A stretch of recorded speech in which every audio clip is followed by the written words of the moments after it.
Žaliuomenė tai yra asmenys, kurie yra atsakingi už savo veiksmus, kurie renkasi atsakingai produktus, paslaugas ir savo veiksmais stengiasi išsaugoti tai, ką turime šiandien, bet ir taip pat rūpinasi, kad tas būtų išsaugota ir ateities kartom. Elektriniai autobusai užima vis didesnę vietą tiek savivaldybėse, rajonuose, tiek ir didžiuosiuose miestuose.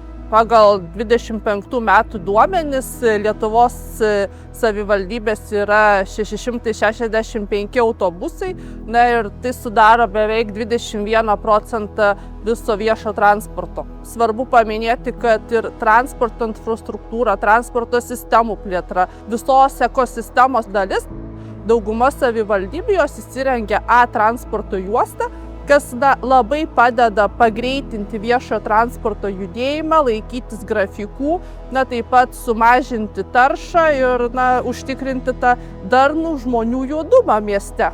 Dviračių naudojimas džiugina ir aišku prie to labai prisideda dviračių infrastruktūros plėtra, nes kiekvienais metais apie 100 dviračių takų yra įrengiama visoje Lietuvoje. Dviračiai populiarėja, jie gali žmonėms suteikti tą didesnį judėjimo laisvę ir matome, kad lietuviai vis tik tai pereina prie to žalumo, renkasi tvarumą, efektyvumą ir tą geresnį infrastruktūrą, kad atliepti savo poreikius. Ir svarbu paminėti, kad ES investicijos atlieka tikrai didelį vaidmenį šioje transporto infrastruktūros plėtroje, nes be jų, ypač mažosios savivaldybės, tikrai negalėtų to padaryti.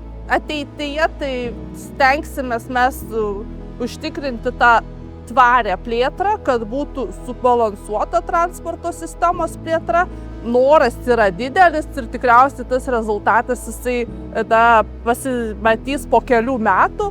Ta idėja ir kiekvienam tampa ne tik tai turbūt pareiga, bet ir gyvenimo būdu. Žmonės ne tik saugia, rūšiuoja, taupo energiją, renkasi viešai transportą, bet taip pat įtraukia ir savo vaikus ir rodo puikų pavyzdį, kas tikrai yra sveikintina.